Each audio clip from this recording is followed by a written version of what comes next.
নির্বাচন দিতে অযৌক্তিক সময় নেবে না অন্তর্বর্তী সরকার। রাজনৈতিক দলগুলোর সঙ্গে বৈঠকে ঐক্যমত্যের আহ্বান প্রধান উপদেষ্টার। ছাত্র জনতার বিজয় নস্যাতের চক্রান্ত চলছে। কুমিল্লার ত্রাণ বিতরণকালে মির্জা ফখরুল ফ্যাসিবাদের প্রেতাত্মাদের রুখে দেওয়ার আহ্বান। লক্ষ্মীপুরে অপরিবর্তিত বন্যা পরিস্থিতি, এখনো পানিবন্দী 12 লাখ মানুষ। নোয়াখালীতে নামছে পানি, ফেনীতে আমনের ব্যাপক ক্ষতি। এবং বাংলাদেশের যে পথ পরিবর্তন ঘটেছে তা মেনে নিতে হবে বললেন ভারতের পররাষ্ট্রমন্ত্রী। পারস্পরিক স্বার্থে নজর দেওয়ার দাবি।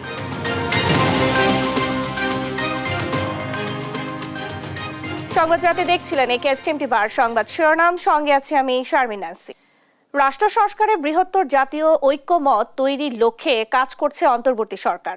এরই অংশ হিসেবে বিভিন্ন রাজনৈতিক দলের সঙ্গে মত বিনিময় করছেন প্রধান উপদেষ্টা ডক্টর মোহাম্মদ ইউনূস। শনিবার সন্ধ্যায় ফরেন সার্ভিস একাডেমিতে এক ব্রিফিংয়ে তথ্য জানান প্রধান উপদেষ্টার বিশেষ সহকারী মাহফুজ আলম। এর আগে আলাদা বৈঠক শেষে দলগুলোর নেতারা গণহত্যার বিচার সহ নানা প্রস্তাবনা তুলে ধরেন।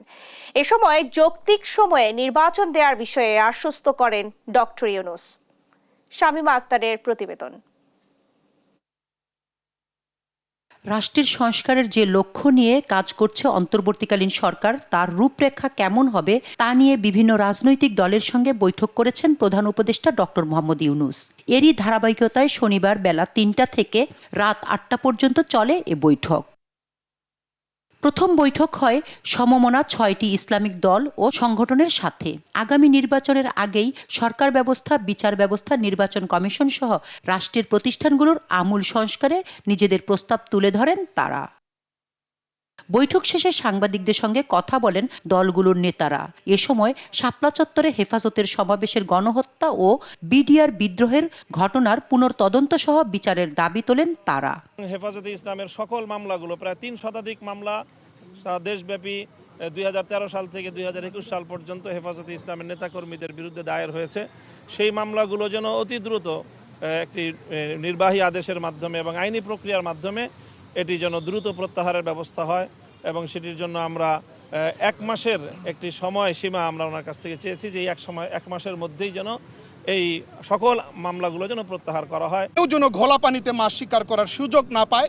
সরকার যেভাবে এখানে সজাগ সতর্ক দৃষ্টি রাখবে, আমরা যারা দেশবাসী, দেশপ্রেমিক আমরা যারা আছি, সবাই কাঁধে কাঁধ মিলিয়ে আমরা এই জায়গাটাতে অতন্দ্র প্রহরী হিসাবে দায়িত্ব পালন করব, এটা আমরা প্রধান উপদেষ্টাকে আশ্বস্ত করেছি। প্রধান উপদেষ্টার সঙ্গে বৈঠকে পরিচ্ছন্ন বাংলাদেশ গঠনে 83 দফা প্রস্তাব দিয়েছে এলডিপি চেয়ারম্যান অলি আহমেদ। প্রয়োজনীয় সংস্কারের পরেই জাতীয় নির্বাচনের তারিখ ঘোষণা এবং স্বৈরশাসনের দায়ে আওয়ামী লীগের নিবন্ধন বাতিলের দাবি জানান তিনি।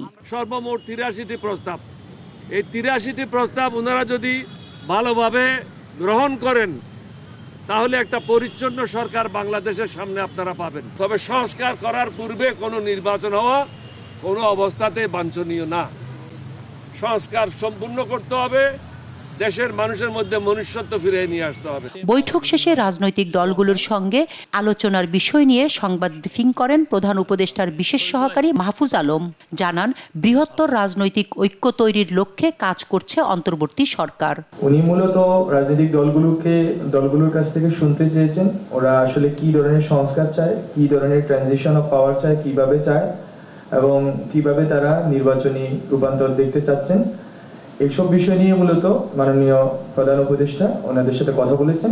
মাননীয় উপদেষ্টাও আশাবাদ ব্যক্ত করেছেন যে সবার সাথে মিলে সবগুলো রাজনৈতিক সংগঠন এবং রাজনৈতিক প্ল্যাটফর্মকে সাথে নিয়ে উনি বাংলাদেশের আগামীর যে রাষ্ট্র সংস্কার এবং এর রূপরেখা উনি খুব শীঘ্রই উপস্থাপন করবেন। এ সময় তিনি আরও জানান সব রাজনৈতিক দলকে সঙ্গে নিয়ে বিচার বিভাগ সহ রাষ্ট্রের প্রতিটি অর্গানের সংস্কার চায় ছাত্র বিপ্লবের মাধ্যমে আসা এই অন্তর্বর্তী সরকার। যা করতে চাচ্ছেন তা হচ্ছে যে সবার মতামতের ভিত্তিতে একটা গ্রেট ন্যাশনাল কনসেনসাস তৈরি করা, যার মাধ্যমে উনি যে ছাত্র জনতার গণ অভ্যুত্থানের ভিতর দিয়ে ওনার প্রতিনিধিত্ব আকারে উনি সরকার গঠন করেছেন, সেটা কনসলিডেটেড হবে এবং দীর্ঘমেয়াদী বাংলাদেশ রাষ্ট্রের জন্য দীর্ঘমেয়াদী একটি পরিবর্তনের জন্য, দীর্ঘমেয়াদী একটি সংস্কারের জন্য উনি উদ্যোগ নিতে পারবেন। ফলত উনি আসলে এই প্রক্রিয়ায় রাজনৈতিক দলগুলোর সাথে মত বিনিময় প্রক্রিয়াটা মূলত ওনার এই ভিশনেরই অংশ, যাতে একটা বৃহত্তর জাতীয় ঐক্যমত্য তৈরি হয়। শামীমা আক্তার, দেশ টিভি, ঢাকা। ছাত্র জনতার বিজয় নস্যাৎ করতে তৎপর একটি চক্র। চাঁদাবাজি করে বিএনপির উপর দায় চাপানোর চেষ্টা করছে তারা। নাশকতাকারীদের ধরে আইনের হাতে তুলে দেওয়ার আহ্বান জানিয়েছেন বিএনপি মহাসচিব মির্জা ফখরুল ইসলাম আলমগীর। শনিবার কুমিল্লার বিভিন্ন এলাকায় ত্রাণ বিতরণ করেন তিনি। হাসান মাহমুদের রিপোর্ট, জানাচ্ছেন মোহাম্মদ সাকিব। এক সপ্তাহের বেশি সময় পর অনেকটাই নেমেছে কুমিল্লা, ফেনী সহ বিভিন্ন এলাকার বন্যার পানি। ভেসে উঠেছে ক্ষয়ক্ষতির চিহ্ন। শনিবার বন্যা দুর্গত এলাকা কুমিল্লার লালমাই উপজেলায় ত্রাণ বিতরণ করে বিএনপি। দুর্গতরা জানান, গেল 50 বছরে এমন আকস্মিক বন্যা দেখেনি এলাকার মানুষ। 20-25 বছর আগে আমরা এরকম বন্যা দেখি না। অনেকেই এক কাপড়ে আছেন আশ্রয় কেন্দ্রে। ভয়াল বাস্তবতার মুখোমুখি সাধারণ মানুষ। আমাদের পানি ঘরের জানলা আছে না, জানলার উপর উঠছে দা আমার বাড়ি ঘর মানে একদম আন্ডা বাড়িতে নাই, সব জায়গেছি ওই ফাজিল মাদ্রাসা। গরু মরে গেছে, ছাগল মরে গেছে, বাঁচাইতে পারি না, আজ জান বাঁচাইছি। ত্রাণ বিতরণের পূর্বে স্থানীয় ছোট সফিপুর উচ্চ বিদ্যালয় মাঠে কথা বলেন বিএনপি মহাসচিব মির্জা ফখরুল ইসলাম আলমগীর। জানান, ছাত্র জনতার গণ অভ্যুত্থান নস্যাৎ করতে মাঠে নেমেছে একটি চক্র। এই জন্য দখলদার চাঁদাবাজদের ধরিয়ে দেওয়ার আহ্বান জানান তিনি। আজকে এই বিজয়কে, ছাত্র জনতার যে বিজয়, সেই বিজয়কে নস্যাৎ করার জন্য একটা মহল কাজ করতে সচেতন ভাবে আমাদের মধ্যে আবার বিরোধ সৃষ্টি করার চেষ্টা করছে। আমাদের কিছু কিছু লোকের নামে বিভিন্ন রকম কথা বলে পত্র পত্রিকায় বিএনপি ভাবমূর্তি নষ্ট করার চেষ্টা করছে। এইখান থেকে সবাই বিরত থাকবেন। পরে ত্রাণ বিতরণ ও সমাবেশ করেন নাঙ্গলকোট উপজেলার এআর উচ্চ বিদ্যালয় মাঠে। বলেন, যে কোনো মূল্যে জাতীয় ঐক্য ধরে রাখতে হবে।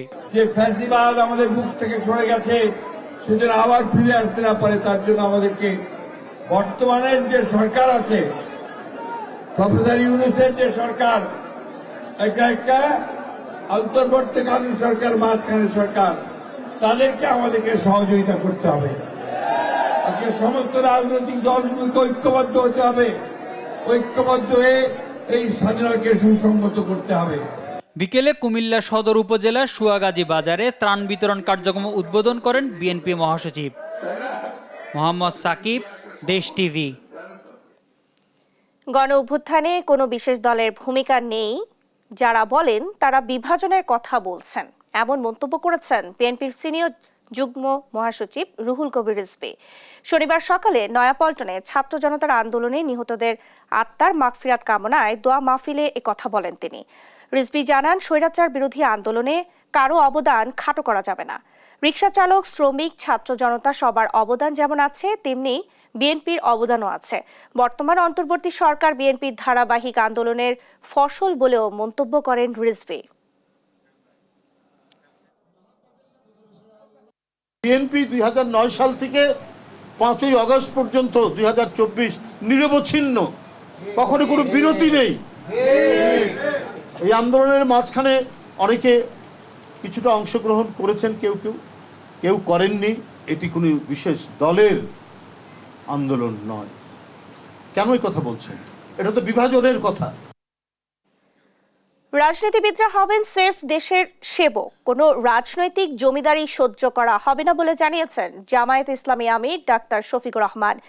রাজধানী সেগুনবাগিচার সাংস্কৃতিক ঐক্য ফ্রন্ট আয়োজিত কবি, লেখক ও শিল্পী সমাবেশে এ কথা বলেন তিনি। জানান, ধর্মের ভিত্তিতে, দলের ভিত্তিতে বিভাজন চায় না জামায়াত। ধর্ম প্রত্যেক নাগরিকের ব্যক্তিগত পছন্দ, এই ব্যাপারে সংখ্যাগুরু বা লঘুতে তারা বিশ্বাসী নয়। এ সময় স্বৈরাচার বিরোধী আন্দোলনে শহীদদের প্রতি শ্রদ্ধা এবং আহতদের প্রতি সমবেদনা প্রকাশ করেন জামায়াত আমির।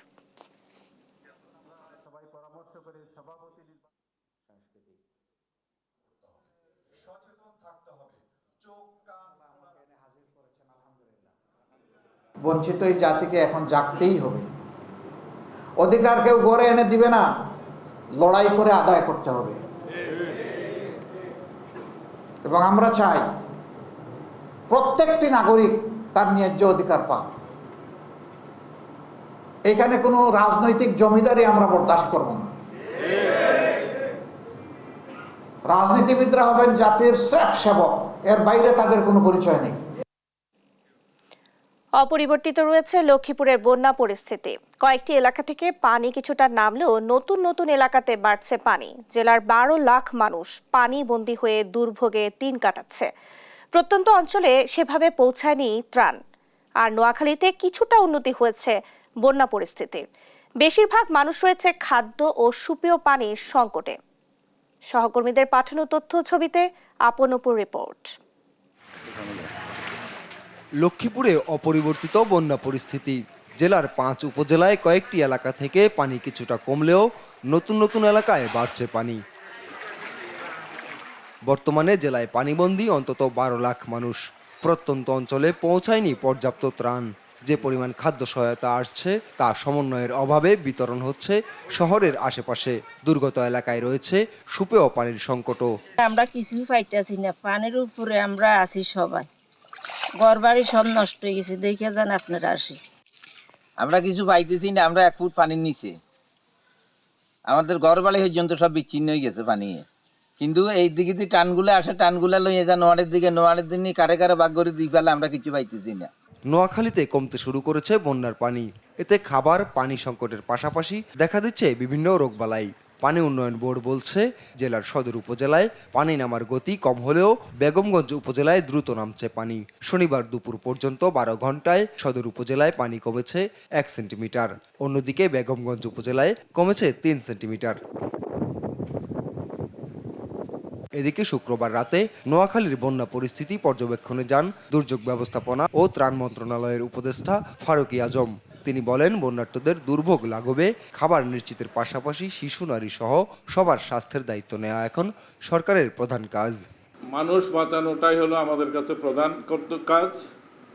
বন্যার্ত মানুষকে সেবা দেয়া, তাদের দুর্ভোগ লাঘব করা, তাদের চিকিৎসা সেবা দেয়া, তাদের ক্ষুধার অন্ন যোগানো, শিশু নারী সবার স্বাস্থ্যের দায়িত্ব নেওয়া, এই কাজগুলো আমাদের এখানে এসে মনে করছি এখানকার জন্য এটাই প্রধান। এদিকে ফেনীতে পানি নেমে গিয়ে ফুটে উঠছে বন্যার ক্ষতচিহ্ন। ব্যাপক ক্ষতি হয়েছে রোপা আমনের। এতে দিশেহারা কৃষক। আপনপু, নিউজ ডেস্ক, দেশ টিভি। দেশের সব নদ নদীর পানি বিপদসীমার নিচ দিয়ে প্রবাহিত হচ্ছে। ফলে দ্রুতই বন্যা পরিস্থিতির উন্নতি হবে, জানিয়েছে বন্যা পূর্বাভাস ও সতর্কীকরণ কেন্দ্র। দুপুরে বন্যা পরিস্থিতি নিয়ে নিয়মিত সংবাদ সম্মেলনে কেন্দ্রের উপবিভাগীয় প্রকৌশলী মেহেদী হাসান জানান, আগামী 48 ঘন্টা দেশের উত্তর পূর্বাঞ্চলে ভারী বৃষ্টিপাতের পূর্বাভাস নেই। ব্রহ্মপুত্র, যমুনা সহ উত্তরাঞ্চলের তিস্তা, ধরলা ও দুধকুমার নদীর পানি ধীরে ধীরে কমছে বলেও জানান তিনি। আর স্থিতিশীল আছে গঙ্গা ও পদ্মা নদীর পানি।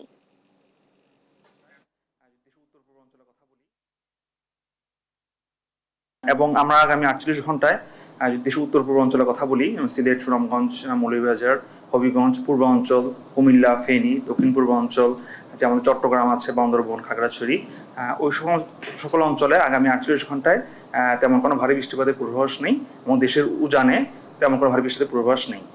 তো আগামী 48 ঘন্টা পর্যন্ত দেশের সকল প্রধান নদ নদীর সমূহের পানি সমতল হ্রাস অব্যাহত থাকবে। রাজধানী ভাটারা থানার হত্যা মামলায় সাবেক চিফ হুইপ আসম ফিরোজকে ফের 3 দিনের রিমান্ড দিয়েছেন আদালত। বিকেলে ঢাকা মেট্রোপলিটন ম্যাজিস্ট্রেট সাইফুল ইসলামের আদালত শুনানি শেষে এ আদেশ দেন। এর আগে 7 দিন রিমান্ডে ছিলেন সাবেক এই সংসদ সদস্য। এছাড়াও রিমান্ড শেষে আদালতে আনা হয় সাংবাদিক দম্পতি শাকিল এবং ফারজানা রূপাকে। মাইনুদ্দিন আরিফের রিপোর্ট। বৈষম্য বিরোধী ছাত্র আন্দোলনে গুলি চালিয়ে ছাত্র জনতা হত্যা করে পুলিশ সহ বিভিন্ন বাহিনী এবং আওয়ামী লীগের নেতাকর্মীরা।